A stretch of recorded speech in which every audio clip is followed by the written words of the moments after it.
અહેમદાબાદ મિત્ર ન્યૂઝની ટોપ 10 ખબરોમાં આપનું હાર્દિક સ્વાગત છે.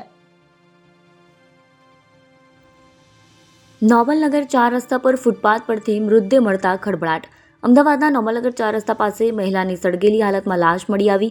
નોબલનગર 4 રસ્તા પાસે ફૂટપાથ ઉપર ઝાડીઓમાં કચરાઓની વચ્ચે બળેલી હાલતમાં લાશ પડી હોવા અંગેનો મેસેજ મળતા એરપોર્ટ પોલીસ ઘટનાસ્થળ પર પહોંચી. શહેરના નોબલનગર 4 રસ્તા પાસે ફૂટપાથ પર ઝાડીઓમાં એક મહિલાની બળેલી હાલતમાં લાશ પડી હોવા અંગેનો મેસેજ પોલીસ કંટ્રોલ રૂમમાં મળ્યો હતો, જેના આધારે એરપોર્ટ પોલીસ તાત્કાલિક ઘટનાસ્થળ પર પહોંચી.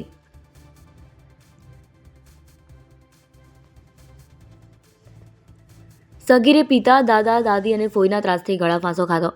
અમદાવાદના રાણીપ વિસ્તારમાં 17 વર્ષના સગીરે ગળા ફાંસો ખાઈ આપઘાત કરી લીધો છે. સગીરના મોત બાદ બેડ નીચેથી 3 પાનાની અંગ્રેજીમાં લખેલી સુસાઇડ નોટ પણ મળી આવી, જેમાં તેના પિતા, દાદા, દાદી અને ફોઈ ત્રાસ આપતા હતા, જેના કારણે કંટાળીને આપઘાત કર્યો હોવાનો ઉલ્લેખ કરાયો છે.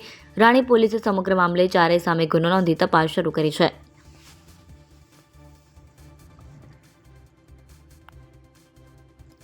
ફાયર કર્મીએ સગીર વયે પ્રેમમાં ફસાવી અપહરણ, દુષ્કર્મ કર્યું. અમદાવાદ શહેરના ફાયર વિભાગના એક કર્મચારીએ યુવતી સાથે દુષ્કર્મ આચર્યું છે. ફાયરના કર્મચારીએ યુવતી જ્યારે સગીર વયની હતી ત્યારે પ્રેમજાળમાં ફસાવી હતી અને બાદમાં તેની સાથે મુલાકાત કરી અપહરણ કરીને દુષ્કર્મ કર્યું હતું. આરોપીએ વિડીયો વાયરલ કરવાની ધમકી આપી અનેકવાર સંબંધ બાંધ્યો હતો. ફક્ત આટલું જ નહીં, લાંબા સમય બાદ આરોપીએ ભોગ બનનારનો સંપર્ક કરી તેને ધમકી આપીને મળવા બોલાવી. ભોગ બનનાર ધમકીથી ડરીને મળવા જતા આરોપીએ જાહેર રોડ પર છેડતી કરતા લોકોએ તેને અને તેના સાગરીતને ઢોર માર માર્યો હતો. આ સમગ્ર મામલે વાડજ અને સોલા પોલીસ સ્ટેશનમાં કુલ 3 ફરિયાદ નોંધાતા પોલીસે તપાસ હાથ ધરી છે.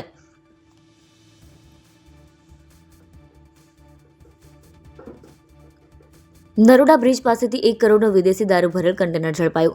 હરિયાણાથી અમદાવાદના ગ્રામ્ય વિસ્તારમાં લઈ જવાતો 1 કરોડ રૂપિયાનો વિદેશી દારૂ અમદાવાદ પોલીસ કમિશનરની પીસીબી સ્ક્વોડ દ્વારા નરોડા વિસ્તારમાં આવેલા સૂતર કારખાના બ્રિજ પાસેથી પકડી પાડવામાં આવ્યો છે.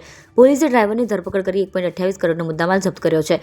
સાયકલની ખોટી બિલ્ટી બનાવી હરિયાણાના હિસારથી દારૂ ગુજરાત લવાતો હતો. આખું કન્ટેનર ભરેલો 1 કરોડનો દારૂ ગુજરાતમાં લાવવામાં આવ્યો હતો, જે અમદાવાદ ગ્રામ્યના અસલાલી તરફ લઈ જવાતો હતો. પીસીબી દ્વારા દારૂનો જથ્થો ઝડપી પાડી આરોપી ડ્રાઈવરની ધરપકડ બાદ વધુ તપાસ હાથ ધરવામાં આવી છે.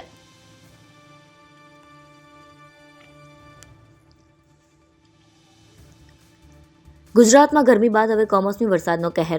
છેલ્લા થોડા દિવસોમાં રાજ્યના મોટાભાગના શહેરમાં તાપમાન 41 ડિગ્રી સુધી પહોંચી જતા લોકો આકરી ગરમીથી પરેશાન થઈ ગયા હતા. જો કે હવે હવામાનમાં પલટો આવતા તાપમાનમાં નોંધપાત્ર ઘટાડો થયો છે, જેના કારણે મોટાભાગના શહેરોમાં તાપમાનનો પારો 37 થી 38 ડિગ્રી સુધી પહોંચી ગયો છે. હજુ પણ 2 થી 3 ડિગ્રીના ઘટાડા સાથે હવામાન વિભાગ દ્વારા 18, 19 અને 20 માર્ચના કેટલાક જિલ્લાઓમાં કમોસમી વરસાદની આગાહી પણ કરી છે, જેથી ખેડૂતો હવે ચિંતામાં મુકાઈ ગયા છે.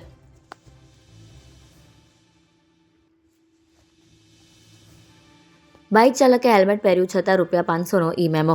અમદાવાદમાં ટ્રાફિક પોલીસની ભૂલના કારણે એક બાઇક ચાલકને ખોટો ઈ-મેમો આવ્યો છે. શહેરના બાપુનગર ટ્રાફિક જંકશન પરથી એક બાઇક ચાલકને હેલ્મેટ ન પહેરવાનો ઈ-મેમો આપવામાં આવ્યો હતો. હકીકતમાં બાઇક ચાલકે હેલ્મેટ પહેર્યું હતું, છતાં પણ ₹500નો મેમો આવતા બાઇક ચાલક મૂંઝવણમાં મુકાયો. બાઇક ચાલક દ્વારા આ અંગે ટ્રાફિક પોલીસને જાણ કરવામાં આવી. ટ્રાફિક પોલીસ દ્વારા તપાસ કરવામાં આવતા ટેકનિકલ ભૂલના કારણે ખોટો મેમો આપ્યો હોવાનું સામે આવ્યું.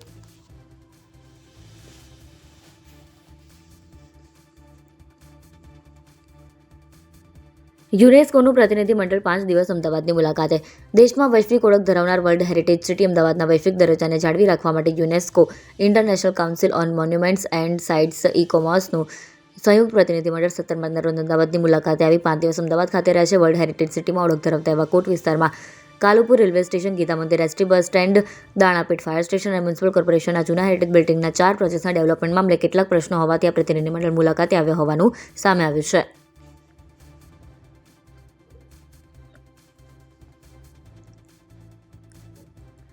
કાંકરિયા પ્રાણી સંગ્રહાલયમાં પ્રાણીઓના પિંજરા સામે એર કુલર મુકાયા. ઉનાળાની શરૂઆત થઈ ગઈ છે. માર્ચ મહિનામાં જ ગરમી 40 ડિગ્રીની આસપાસ નોંધાઈ રહી છે. ત્યારે અમદાવાદના કાંકરિયા પ્રાણી સંગ્રહાલયમાં પ્રાણીઓ અને પક્ષીઓને ગરમીથી રાહત મળે તે માટે વ્યવસ્થા કરવામાં આવી છે. ગરમીના કારણે પ્રાણીઓ પર કોઈ અસર ન થાય તેના માટે પાણીનો છંટકાવ અને તેમના પિંજરાની આગળ કુલર મૂકવામાં આવ્યા છે.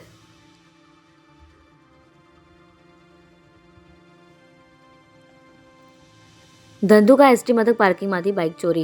ધંધુકા એસટી મથકના પાર્કિંગમાંથી એક બાઇકની ચોરી થઈ છે. બાઇકના માલિકે ધંધુકા પોલીસ મથકમાં અરજી કરી, જેના આધારે પોલીસે તપાસ શરૂ કરી. પ્રાથમિક માહિતી મુજબ પાર્કિંગમાં ઊભી રાખેલી બાઇક કોઈ અજાણ્યા વ્યક્તિ દ્વારા ચોરી કરવામાં આવી હતી. ઘટના સ્થળના સીસીટીવી ફૂટેજની પણ તપાસ કરવામાં આવી રહી છે.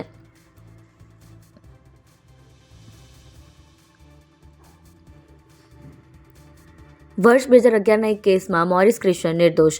નકલી લવાદ તરીકે હુકમો કરનાર મોરિસ ક્રિશ્ચન સામે વર્ષ 2011માં વકીલ ન હોવા છતાં એક પક્ષકાર તરફે વકીલના ડ્રેસમાં ઉપસ્થિત થવાના આરોપમાં અમદાવાદ મેટ્રો કોર્ટમાં કેસ ચાલતો હતો. જોકે સાહેદો ફરી જતા અને પુરાવાના અભાવે તેને નિર્દોષ છોડવામાં આવ્યો છે. આરોપી તરફ રજૂઆત કરાઈ હતી કે મોરિસ ક્રિશ્ચન ઇન્કમટેક્સ બાર એસોસિએશનનો સભ્ય હતો.